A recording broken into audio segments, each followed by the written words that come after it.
You think I could fall down and fly? All that matters is set into motion. You're falling down to fly.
That was Fly, 25th anniversary edition.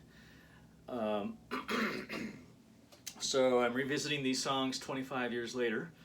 I wrote that bass line when I was 25 years old, and I'm 50 now. So I'm kind of looking back at what I did when I was younger and maybe giving my younger self some advice or some tips. What would I change? For this particular song, there's not really much I would change. We got that tapping thing that happens at the beginning and the end and the middle, And originally when I tracked that, I tracked the tapping part on my old 1988 Carvin LB70 4-string. That bass was also stolen from me, and I haven't got it back yet, but it was a 4-string Carvin. It had EMGs in there, and that was what I used for all the tappy stuff. And then the rest of the song was tracked with this bass, the Carvin LB76, which I got back in 2016 after it was stolen. That's a pretty physically demanding part in the middle there. Keep that tapping going. It's about I think it's a full minute of tapping, and by the time I get to the end, my arm is burning. So it's a relief to get back to the chorus. Maybe I would tell my younger self, don't do stuff like that, because it's just not very sustainable. I remember having trouble doing that even back in the day. Just the physical requirements of keeping that going was really hard. So anyway, there's that. There's that little chord that happens. I think what happens there was that Myles was doing some kind of diminished chord. I think it was a C sharp diminished, and I wanted to add in a little bass voicing to go along with that. So I came up with this voicing.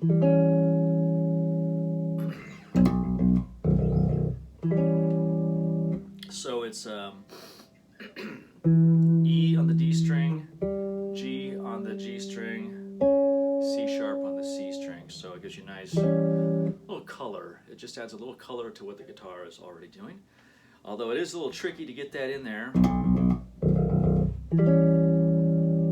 It's really easy to get too much or too little. So I like to use my thumb and first and second finger to kind of roll that like a banjo roll.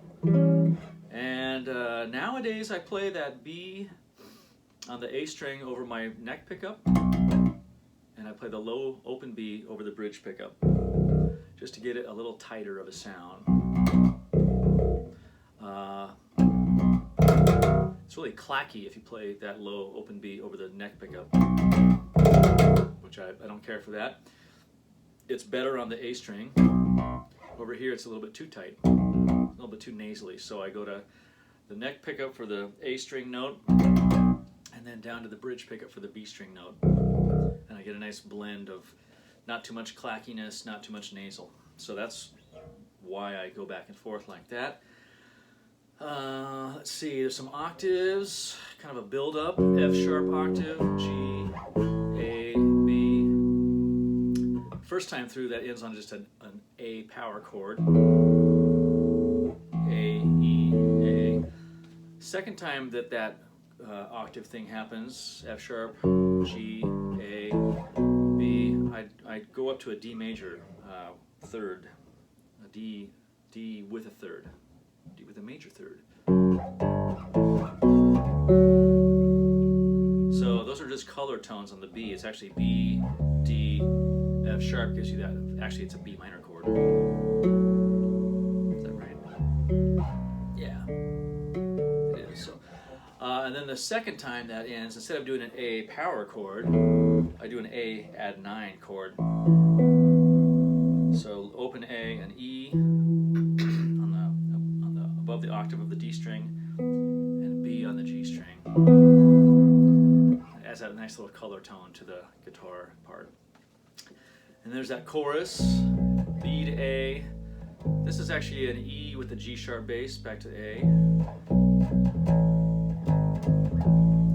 Then the B, A, and G natural. And I do a little riff on there. Go like the G add 9. Work my way down. The B minor scale is coming down the B minor scale.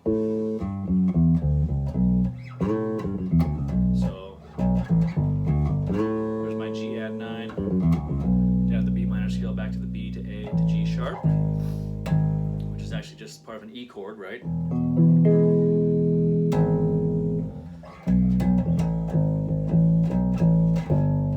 then the G chord to kind of set up the next section.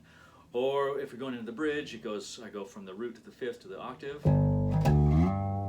to the octave again, then I apply a little bit of a D major chord, getting back to our B chord chord there, and that sets up this business again. And I'm just for that I'm going the B and the F sharp, and I'm going from A to B down here, just to kind of give a little more tension to the chord. And then there's that Monsters Get Their Way part.